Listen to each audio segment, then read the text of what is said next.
زفان وصلته زفان وتوزيعها أرضية، والحكم يقول تماس. الحق يا زفان، الحق يا زفان. أوازيم الذي نال البطاقة الصفراء تلعب مع رياض وزفان. عنده الكرة الآن زفان، يرجع للخلف ناحية عدلان ضيعتها، أيوب يتفوق ويرجع زفان يسترجعها، يلعبها مع اسماعيل بن ناصر في وسط الميدان. اسماعيل بن ناصر ليوسف، يوسف بلايلي، كرة لسفيان، سفيان لرياض، سفيان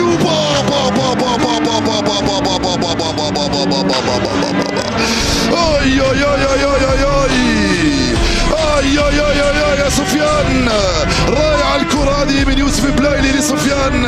رياض كان وحده يا سفيان.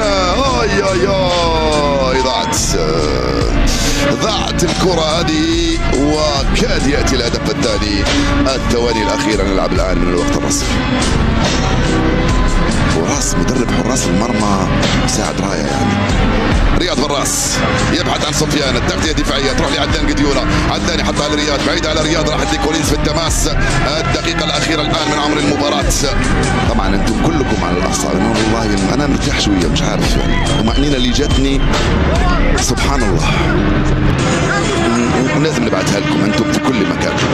كرة بعيدة، عيسى مندي بالراس يتفوق من دون خطأ، تروح لسفيان، سفيان يرجع لرياض، راقب كورته رياض ما زال يرجع للخلف تماما في اتجاه حارس رئيس وابن بولحي، من امامي قالوا وابن بولحي يرسل كرة بعيدة للامام لبغداد بونجاح. التغطية من اوميرو تروح في الوسط لايتيبو يبحث من حذري يا رامي يهرب لك، توصل الكرة لأوازيم من هنالك على الجهة اليمنى، يلعبها مع ايوبي الكرة نيجيرية، ولكن رامي بن سبعيني في التغطية، والحكم يقول تماس او خطأ لصالح المنتخب الجزائري من هنالك على الجهة اليسرى من الخط الخلفي.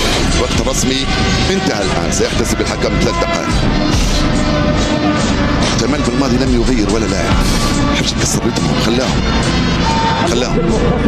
اسماعيل بن ناصر يرجع لجمال بالعمري يلعبها مع عيسى مندي. طبعا لو رحنا للوقت الاضافي هذا دليل على التكافؤ الكبير بين الاربع منتخبات اللي وصلت لنصف النهائي. حتى المباراة الاولى وصلت فيها تونس والسنغال المباراة النصفي للوقت الاضافي، فدليل على تكافؤ نسبي كبير بين المنتخبات الاربعة المتأهلة للدور النصف النهائي لصالح رامي بن سبعيني من هنالك وعناصر المنتخب الجزائري. اسماعيل بن ناصر، عدلان قديورة، فاتوا الكرة راح التماس. رانا نلعبوا الشوط الثاني واقفين شوية، هذه هي طاقتكم عليكم من الناحية المدنية، ما نلومكمش، ولكن متعادلين مع منتخب نيجيريا.